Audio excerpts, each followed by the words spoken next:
आपके पड़ोसी भी देखा करेंगे इनके क्या आ गया, ऐसा कितना हो इनके घर में धन है, कहाँ से बरकत हो रही है। ये काम भी करते ना दिखते, रोज सत्संग में खड़े रहते हैं। को नहीं वह बकवाद। अब आप किसी कोई सुख से जीवन जी रहा है, थोड़ा बहुत कोई अधिकारी कर्मचारी बना हुआ है, और उसको जाकर समझाने की चेष्टा, हमने दास का तो बिटर एक्सपीरियंस है जब इस मार्ग को स्टार्ट किया। जो खास ऐसे लगते थे कि मेरी हर बात को मानते थे और अवश्य स्वीकार करेंगे, वह भी काल के प्रभाव से कति मरोड़ी खा गए। तब उनसे समझाता था कि कल ने आप इस जीवन को बर्बाद करके गधे बनोगे। तो पहले तो ये क्या कहते थे, किसने देखा गधे बनेंगे। फिर हम बताते थे जैसे अंधा गलत मार्ग जा रहा है, बाग की बजाय जंगल में जा रहा है, और उसको कोई आंखों वाला कहे कि भाई सूरदास आप गलत रास्ता आ रहे हो, कहाँ जा रहे हो, कहता हूँ बाग में जा रहा हूँ। नहीं, बाग नहीं है, इधर तो भयंकर बियाबान है, इसमें हिंसक जानवर है, तुझे खा जाएंगे पाड़ के। आप वापस जाइए और इधर हो जाए, बैक जाइए। और वो अंधा न्यू का किसने देखा है, देखी जाएगी, है कोई बात है। अंधे न दिखता ना, आंखें लगी वो मानने ना, तो मर बाड़ में पड़ कुएं में जा, फिर उस बड़ में वो काम तो होगा ही होगा जो बता रहा आंखों वाला। तो ये जितने संत थे ये आंखों वाले थे, जिनको भगवान मिले, दास ने जिनके अभी शुभ नाम आपको सुनाई। इन महापुरुषों ने हमें मार्गदर्शन किया है कि कोट जन्म तन भर मत होगे, कुछ ना हाथ लगा रे, कुकर सुकर खरवा बोरे, कौआ हंस बगारे। कालजा पाट जाए जब जिस दिन आपकी अकाल की भांग उतर जाएगी, कुत्ते गधे सुअर बन जाओगे।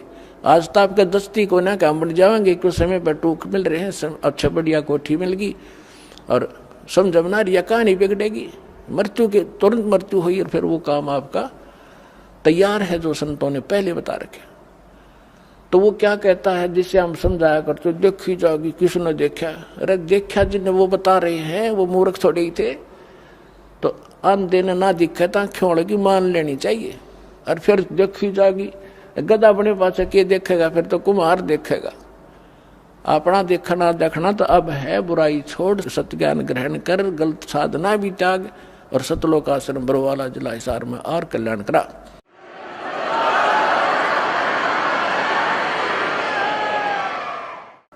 तो मार्कंडेय ऋषि कहता है कि आजा तेरे को ब्रह्मलोक में ले चलता हूँ, ये साधना बताता हूँ। इंद्र बोला फिर देखेंगे महाराज जी, तुमने मौज करने दे। यहाँ सबकी अकल मार रखी है, थोड़ा सा सुखना छूटता रहा, अगले पहाड़ जैसा दुख नहीं दिखता।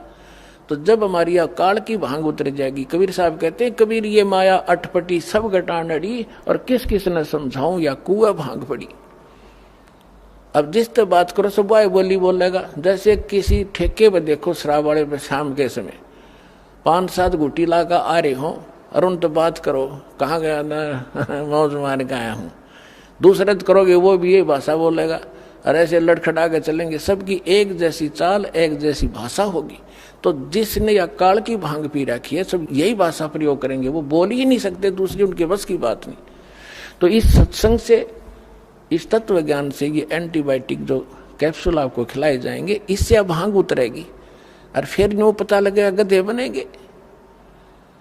अब नशा उतरे पाछा पता लगा आदमी ने कि रात ने कहाँ पड़ा था कुर्डियों पर गंद में, उसको देख देख कर भी गलानी बनेगी, सचमुच शराब पी के यहाँ गिरा था मैं रात को। तो उस समय आपको आभास होगा। तो इन आंखों वालों ने बताया है। अब वही क्या बता रहे हैं कि असंग जन्म तन मरता होगे, जीवित क्यों न मरे रे। अब असंग जन्म मरते होगे, जीवित मरना क्या है। जीवित ही एक तो ये है कि आप किसी की इस माया की जो होड़ है, कोई कोठी बना रहा है, कोई कुछ कर रहा है, कोई बिजनेस बड़ा कर रहा है, कहते हैं इसकी रीस ना करो। अपने भगवान की आप सतिथि देख लो। एक झोपड़ी में रहा करते थे, कपड़ा बुन के अपना रोजी रोटी चला रहे थे, जमीन पर कपड़ा बनाते थे।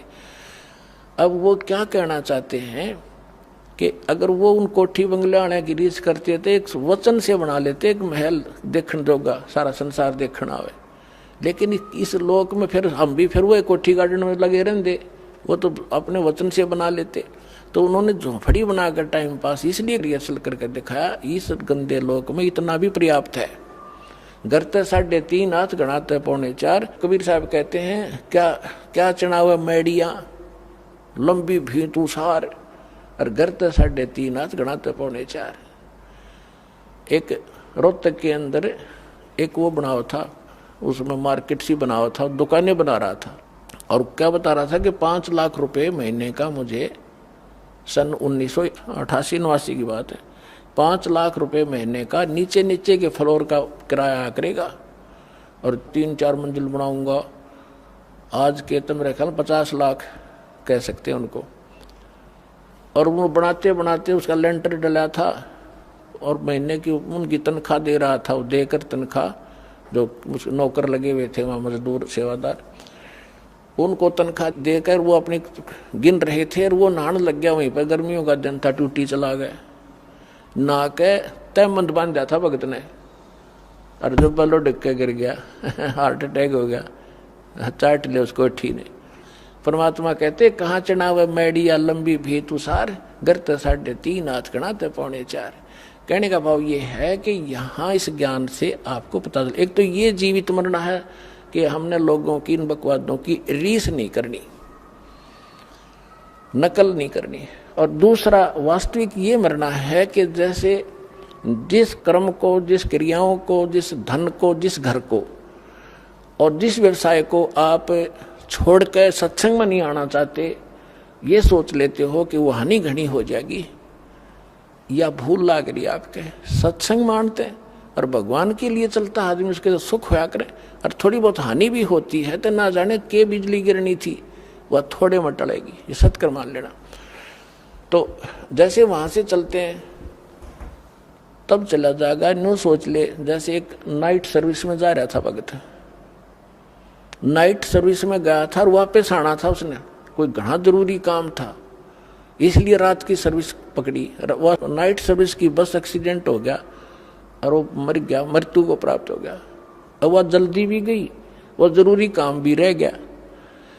अब जैसे नो सोच ले यहाँ आने के लिए कि जैसे आज हमारी मृत्यु हो जाए, तो जिसके लिए हम सत्संग में भी नहीं आना चाहते वो भी गया, वो कतिये खत्म हो गया। तो ये सोच कर यहाँ चल पड़ा कि नो सोच लो मेरी मृत्यु होगी आज, और 3 दिन 4 दिन आप आ जाओ यहाँ मृतक हो गए। अब 3 दिन में 4 दिन में यदि कोई हानि होती है तो फिर जाके संभाल लेंगे उसने, वैसे तो होगी नहीं, परमात्मा आपको घना सारा देगा। और जब परमानेंट टिकट कटगी फिर क्या करोगे, फिर भी तो रहेगा सारा काम धरा। तो इस प्रकार आप यहाँ आओ तो न्यू सोच लो कि भी मर गए, ये तो कभी भी हो सकता है, यू काम तय। और वो जिसके लिए आप भगवान से भी दूर होना चाहते हो और सत्संग भी सुनने की टाइम नहीं है, और कल को कोई उत्सुक होगी तो फिर क्या करोगे, फिर परमानेंट गए, फिर उन्हें कभी नहीं संभाल सकते जिसके ऊपर आप भगवान से भी दूर हो रहे हो। तो यहाँ बताते हैं आप न सोच लो 3 दिन मर गए, 3 दिन के बाद क्यों बिगड़ेगा तो फिर संभाल लेंगे अपना 2 महीने फालतू करके, उसको फिर सेट कर देंगे और परमात्मा साथ देगा आपको। ये विश्वास करना, आपको राहत थोड़े से दिन में दिखाई देगी। जैसे आपने आज कोई बीज बोया है, आम की गुठली, अब वो बोई है, सही बीज है, आपका प्रोसेस ठीक है उसको उपजाने का, तो उसका टाइम लगेगा थोड़ा अंकुर आने में। तो कबीर साहब कहते हैं धीरे धीरे रे मना, धीरे सब कुछ हो, माड़ी सींचे सोगड़ा, समय आई फड़ो। तो टाइम दो भगवान ने थोड़ा सा, और फिर देखना आपके पड़ोसी भी देखा करेंगे इनके क्या आ गया, ऐसा कितना हो इनके घर में धन है, कहाँ से बरकत हो रही है, ये काम भी करते ना दिखते, रोज सत्संग में खड़े रहते हैं। तो पुण्यात्मा ये समर्थ है। तो क्या बताते हैं कि असंग जन्म तन मरत्या होगे, जीवित क्यों ना मरे रे, और दवा 10 दर मद महल मठ बोरे, बहुर ना दे धरे रे। तो यहाँ गरीबदास जी कहते हैं कि असंग जन्म तन मरत्या होगे, जीवित क्यों ना मरे रे, और दवा 10 मद महल मठ बोरे। वो महल, वो स्थान जहाँ जाने के बाद फिर जन्म नहीं होता, बहुर ना दे धरे रे। फिर क्या बताते हैं कि दोजक बहिष्ट सभी ते देखे राजपाट के रसिया, और 3 लोक से तृप्त नाही, यो मन भोगी खसिया। अब जैसे कोई गांव का सरपंच बन जाता है तो उसमें संतोष नहीं है, नो सोचा चेयरमैन बनूं। चेयरमैन कई गांवों के ऊपर होता है। चेयरमैन बनने के बाद वो अच्छी नमस्ते करनी है गणे हो जाए उसको, तो इन्होंने सोचा एमएलए बनूं। जब बात बने एमएलए बनने के बाद उसने न्यू चिंता बनाया है कि मैं मंत्री बनूं ताकि मैं वाह वाह हो। और मंत्री बनने के बाद फिर उसकी ये टेंडेंसी बन जाती है कि भाई मुख्यमंत्री बनूं। जब बात बना अभी प्राचीन ही हूं मैं, और मुख्यमंत्री बनने के बाद इन्होंने सोचा प्रधानमंत्री की पोस्ट मिला जब जी साहब है, इतना मृत्यु हो जाए भाई गदा बना पावे। तो परमात्मा कहते कि दोजक भिष्ट सभी ते देखे राजपाट के रसिया, और 3 लोक भी दे देना इस मन पापी को। इसका संतोष नहीं है आपकी दुर्गति कराने के लिए। कहते 3 लोक से तृप्त नाही, ये मन भोगी खसिया। फिर क्या बताते हैं, सतगुरु मिले तो इच्छा मेटे, पद मिल पदे समाना। सतगुरु मिले तो ये इच्छा मिटावे यहाँ की बकवादों की, इस गंदे लोग का शीशा सामने करके दर्पण दिखा देगा। सतगुरु मिले तो, सच्चा संत मिले तो इच्छा मिटे, और पद मिल पदे समाना। जैसे गीता अध्याय नंबर 15 के श्लोक नंबर 4 में कहा है कि तत्वदर्शी संत की प्राप्ति के उपरांत परमेश्वर के उस परम पद की खोज करनी चाहिए, जहां जाने के बाद साधक फिर लौट कर संसार में नहीं आते। अब ये सूक्ष्म वेद, इस गीता और वेद और इनके ज्ञानों से भी परम गूढ़ ज्ञान है इसके अंदर। इसमें क्या बताया गरीबदास साहिब जी ने कि सतगुरु मिले तो इच्छा मिटे, और पद मिल पदे समाना। पद, पद माने पद्धति, ये कोड वर्ड है संतों के। एक करेक्ट, एक्यूरेट और सही जो पद्धति मिलेगी, भक्ति की विधि मिलेगी, वो पद मिले। पद मिल पदे समाना, फिर कौन से पद में समा जाओगे, जहां जाने के बाद साधक फिर लौटकर कभी संसार में नहीं आते। सतगुरु मिले तो इच्छा मिटे, और फिर वो सतगुरु मिलेगा तो वो पद्धति भी सही बताएगा, और जिस पद्धति से फिर वो परम पद प्राप्त होगा, जहां जाने के बाद साधक फिर लौटकर कभी संसार में नहीं आते। सतगुरु मिले तो इच्छा मिटे, पद मिल पदे समाना, और चल हंसा उस लोक पठाऊं। गीता अध्याय नंबर 18 के श्लोक नंबर 62 में कहा है कि अर्जुन तू सर्वभाव से उस परमेश्वर की शरण में जा, उसकी कृपा से तू परम शांति को और उस सनातन शाश्वत स्थान को, सनातन परम धाम को प्राप्त होगा, अमर धाम को प्राप्त होगा। सतगुरु मिले तो इच्छा मिटे, पद मिल पदे समाना, और चल हंसा उस लोक पठाऊं, जो आदि अमर स्थान है, जो शाश्वत स्थान है। फिर वहां क्या सुख है, 4 मुक्ति जा चंपी करती माया होरी दासी।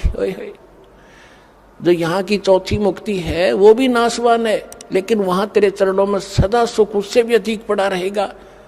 तेरे हाजिर नौकर की तरह खड़े रहेंगे ये सुख। 4 मुक्ति जा चंपी करती माया होरी दासी, दास गरीब अबे पद पर से, वो मिले राम अविनाशी। परम अक्षर उत्तम पुरुष तो अन्य परमात्मा इति उद्धारते, ये लोग तरम आविश्य विवर्ती अवैश्वर। कहते वो अविनाशी परमात्मा मिलेगा, और 4 मुक्ति तेरे चरणों में सदा पड़ी रहा करेंगी। तो वो साधना इस दास के पास उपलब्ध करो और अपना कल्याण कराओ।